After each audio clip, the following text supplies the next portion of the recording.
Hello everyone, I'm Juan and welcome to my channel. In today's video, I'm going to talk about NaNoWriMo.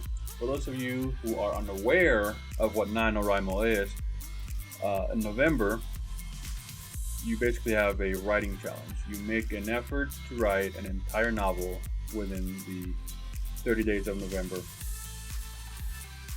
In my case, my challenge is going to be to rewrite the current novel that I'm working on. So the story has been changed and we've made quite a few changes, so we're at a point where an entire rewrite from scratch needs to happen. So that's what I'm doing. So far I'm 4 chapters in and we're on the 4th day, so I'm doing good.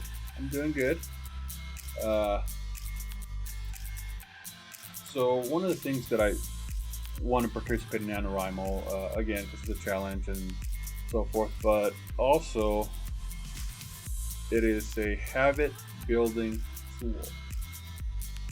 By allowing myself, or by making myself write every single day as part of this challenge, it should help instill the habit of writing on a daily basis, which is the spirit of NaNoWriMo, if I'm not mistaken. It's just basically to get everybody to write.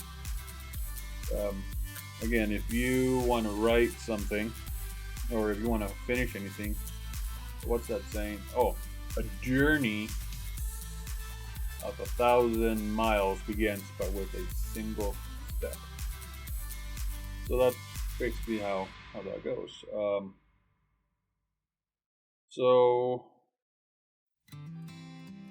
with NaNoWriMo, you have kind of 2 ways of approaching it, and a lot of people, there's this debate whether, like, they identify themselves either in one of 2 groups, which is a pantser or a outliner.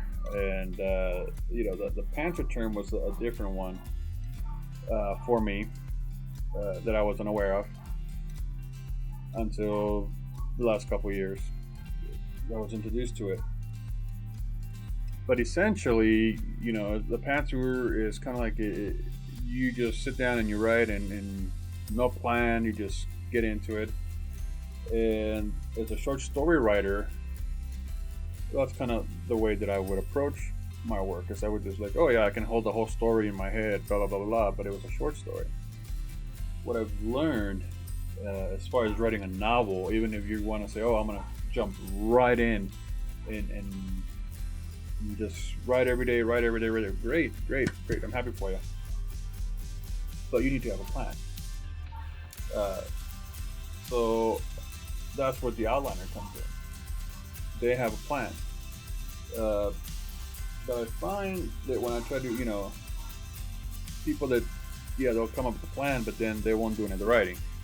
So it's better instead to kind of combine the 2 and become a pantliner, which is a term that I'm making up now, which is a hybrid of the 2, where you have the plan, but then at the same time you're going,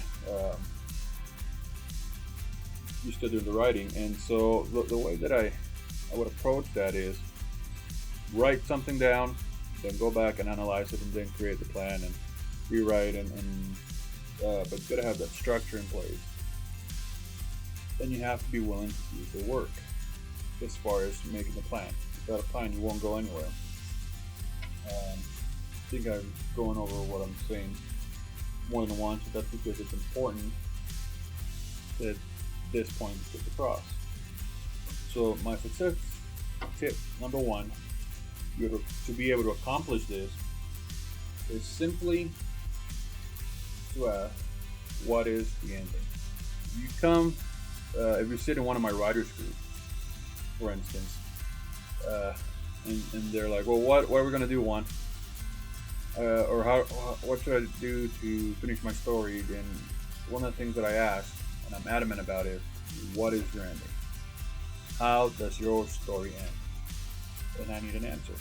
And I will push and push and push. And in fact, yesterday we met with my writers group, and I did just that. I not only pushed, I put somebody in the hot seat and we went through their story until we came up with an ending. And we did the same thing with the other people, because it is that important. In order for us to advance, we needed to know where the ending goes.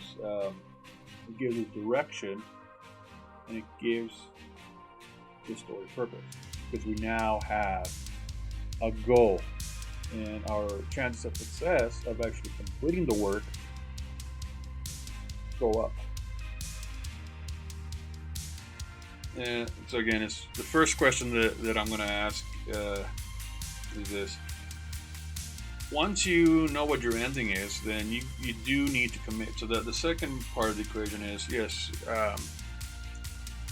you need to decide that you're going to follow through with that ending. Now, once you do that, you might discover that you might have a better ending, and it's okay to change your mind, but not before you actually have explored it. So you need to go through the entire thing from beginning to end. And it's a good exercise, because that way, it'll just reinforce the good things, and then we can just weed out the garbage later. That's why we have different revisions. That's why my story is the 6th revision, and every single time the story changes.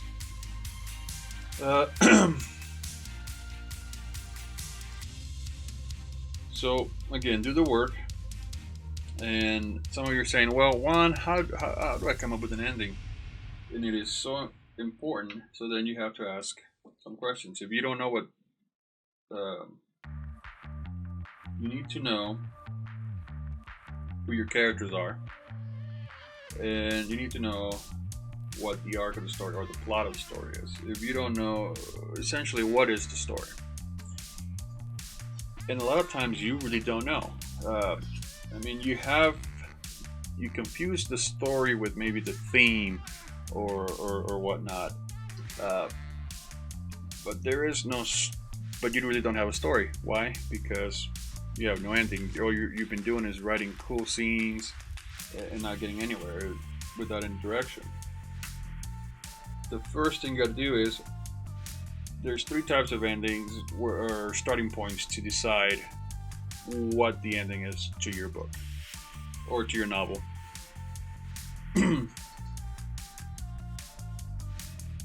The first one would be, I call it a thematic ending. So it's like, well, what kind of makes sense? Or then you have to ask a question. One of 2 questions is, what is it that you want to say? Once you know what it is you want to say, then you can then say, okay, well, how's that gonna end? So if what you want to say is, love conquers all, great. So what do you want to say about that? When it comes to the end, what is your punchline? What is your thesis? Yes, it does. No, it doesn't. The next one is, you need to decide, and you need to ask this question: does your main character live or die? Yes or no? Live or die? Make the decision. In fact, do it right now while you're looking at me. I'm going to count down from 5, and you need to make a decision. Does your main character live and die? 5, 4, 3, 2, 1. Boom. Are they alive or dead? Down in the comments if you killed off your character or not. Let me know. Did you pardon them? Because it's their Thanksgiving, so turkeys get pardoned on Thanksgiving. And then ask yourself, what is the ending that your main character, would like to have? So, and then what would be the opposite of that? Also ask, what ending would your antagonist want? And what would be the opposite of that? And sometimes the opposite is just what the main character, the main character and the antagonist, they might just be the opposites of each other.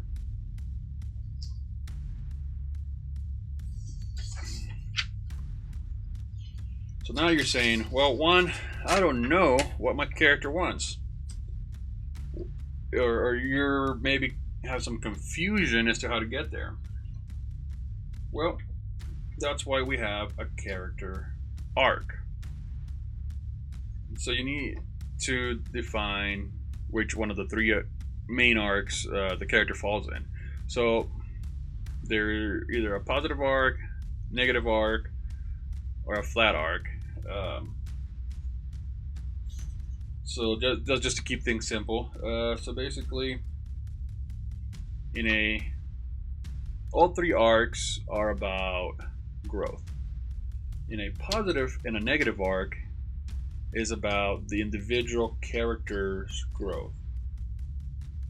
In a flat arc, it is about the growth of the social environment. So basically, everybody who's not the main character, they grow. And this is based on your character's truth. So if your theme, what it is that you want to say is that love conquers all, then that is your character's truth. In a positive or negative arc, they're going to be tested on their truth. If it's a positive arc, meaning they have a happy ending, they actually grow and they are able to realize that yes, in the end, love does conquer all. But that's a positive arc, they have positive growth, and so, more likely they're going to have a happy ending, right?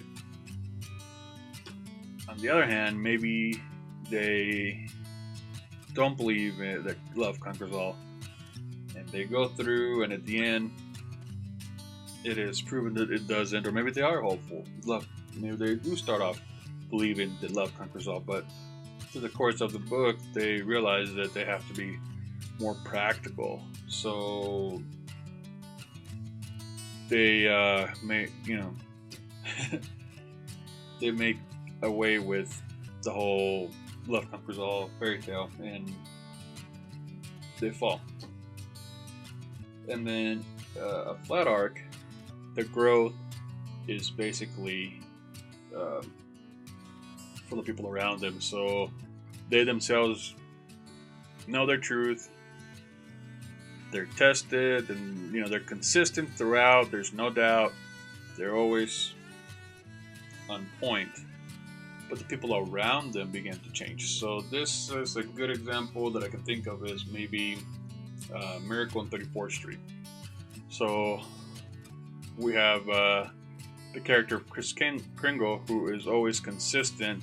Oh, I'm a guy, good guy, very empathetic, and so forth. And then you kind of see how he begins to affect those around him and how they become better people. So that's an example of a flat arc where instead of the character changing, everybody else around them change. So, two questions you always want to make sure that are on your mind is what it is that you want to say. Again, that'll be your theme or your truth. And how are you going to say it? That's going to be your arc. So, this way, you now know or have an idea of where to go with your ending. And again, it always comes back to how is this going to end? I would say, even if it's not it would be a good exercise to go ahead and write the final scene. It doesn't have to be a full chapter, just what is the final scene that the story is going to end. And that, my friends, is my key to success for writing a novel. Thank you so much for watching. I hope that this video was helpful. I will be posting some of the forms on my website, so I'll put a link in the description so you can go check it out. Let me know what your goals are for NaNoWriMo, down in the comments below. I'm going to be putting out new stuff here soon. And yeah, good luck. Happy writing.